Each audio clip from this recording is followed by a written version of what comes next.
নমস্কার, সুরজিৎ মান্না ক্রিয়েশনস চ্যানেলের পক্ষ থেকে তোমাদের সবাইকে সুস্বাগতম।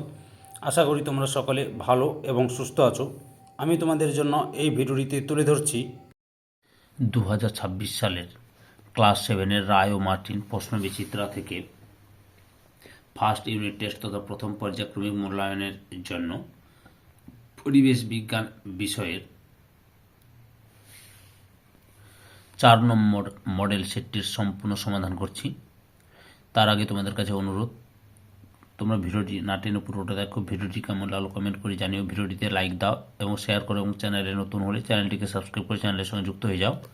আলোচনা শুরু করছি 199 নম্বর পেজের 4 নম্বর মডেল স্কুল বজবজ পিকে হাই স্কুল এইচএস স্কুলের প্রশ্নপত্রের সেটটি লক্ষ্য করো। একে থেকে সঠিক উত্তরটি নির্বাচন করে লেখো। প্রথমে রয়েছে তাপ পরিমাপ করা হয় কোন এককের সাহায্যে? অপশান সিতে ক্যালোরি। 2 নম্বরে উষ্ণতা মাপার যন্ত্র কোনটি? অপশান বিতে থার্মোমিটার। 3 নম্বর টিন মৌলটির চিহ্ন হল? অপশান ডিতে এসএন। 4 নম্বর প্রদত্ত কোনটি ঋণাত্মক আধানযুক্ত কণা? অপশান এতে ইলেকট্রন।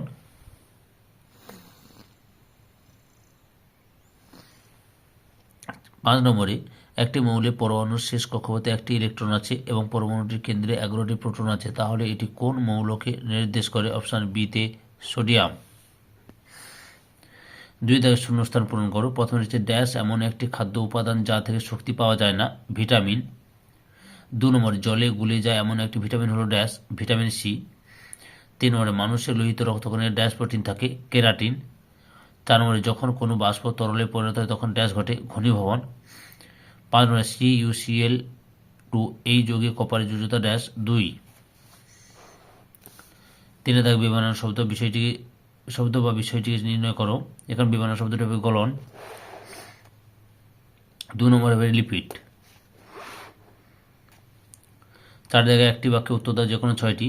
প্রথমে রয়েছে তাপমাত্রা মাপক ফারেনহাইট স্কেলে ঊর্ধ্ব স্থিরাঙ্কের মান কত? 212 ডিগ্রি ফারেনহাইট। 2 নম্বরে একটি ক্লিনিক্যাল থার্মোমিটার ফুটন্ত জলে ডোবালে থার্মোমিটারের পাঠ কত হবে? 107 ডিগ্রি ফারেনহাইট।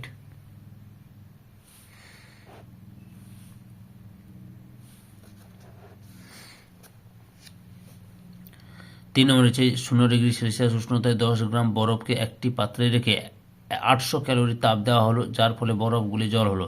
এক্ষেত্রে বরফের তাপমাত্রা কত হবে? 0 ডিগ্রি থাকবে। তারপরে হচ্ছে 4 দাগে কোন পরমাণুর পরমাণু ক্রমাঙ্ক ও ভর সংখ্যা সমান? হাইড্রোজেন। 5 নম্বরে কোনো মৌলের পরমাণু থেকে একটি ইলেকট্রন বেরিয়ে গেলে পরমাণুটি কিসে পরিণত হয়? ধনাত্মক আয়নে পরিণত হয়। 6 নম্বরে দাঁত ও হাড়ের গঠন মজবুত করে কোন খনিজ মৌল? ক্যালসিয়াম। 7 নম্বরে রয়েছে কোনো মানুষের BMI 18.5 এবং 25-এর মধ্যে হলে তার ওজন কিরূপ বলা যেতে পারে? স্বাভাবিক। 8 দাগে শ্বেতসার হজম হওয়ার পর কিসে পরিণত হয়? গ্লুকোজে পরিণত হয়।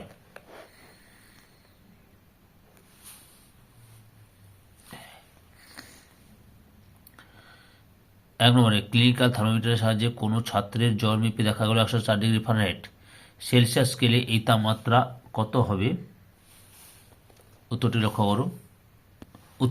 করো যে এখানে 102 ডিগ্রি রয়েছে, তো যে 102 রয়েছে এখানে 104 বসাও, তাহলে 104 থেকে 32 গেলে কত হবে? বাদ দাও, 72 হবে।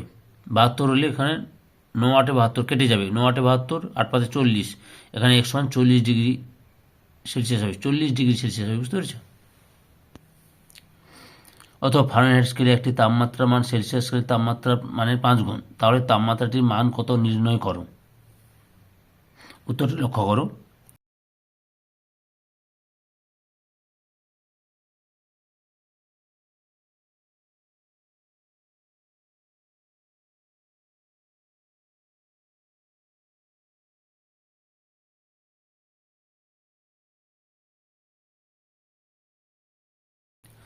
দুই দেখে জল নিয়ে ঘর মোছার পর মেঝে ঠান্ডা হয় কেন?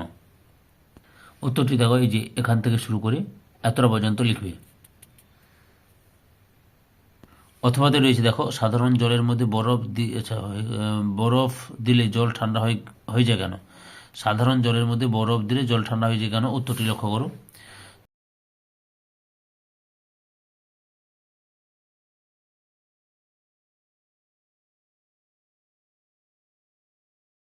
তারপরে 3 দাগে রয়েছে ক্যালসিয়াম কার্বনেটকে তাপ দিলে এটি ক্যালসিয়াম অক্সাইড ও কার্বন ডাই অক্সাইড উৎপন্ন করে। এই বক্তব্যটিকে রাসায়নিক বিক্রিয়ার সাহায্যে প্রকাশ করে কোনটি বিক্রিয়ক পদার্থ? আচ্ছা, বিক্রিয়ক পদার্থটির নাম হচ্ছে ক্যালসিয়াম কার্বনেট CaCO3। আচ্ছা, এবার রাসায়নিক বিক্রিয়ার সাহায্যে প্রকাশ করে যে CaCO3 থেকে তাপ হলো CaO প্লাস CO2। 4 দাগে নিম্নোক্ত সমীকরণের দুটি সমতা বিধান করো। লক্ষ্য করো যে এটা থেকে 2KClO3 থেকে 2KCl প্লাস 3O2 হবে। আর এটা লক্ষ্য করি যে CH4 প্লাস 2O2 থেকে CO2 প্লাস 2H2O হচ্ছে। আচ্ছা, খাদ্যতন্ত্র কি? উত্তরটি লক্ষ্য করো। উত্তরটি দেখো যে খাদ্যতন্ত্র কাকে বলে, এখান থেকে শুরু করে এতটা পর্যন্ত লিখবে। পরের প্রশ্ন, তন্তু জাতীয় খাদ্য খেলে কোনো রোগ হওয়ার সম্ভাবনা কমে। উত্তরটি লক্ষ্য করো, এই যে বিচলন নিয়ন্ত্রণ হবে, কোষ্ঠকাঠিন্য দূরকরণ হবে, হৃদরোগের প্রতিরোধ হবে, ডায়াবেটিস মেলিটাস বা মধুমেহ প্রতিরোধ হয়।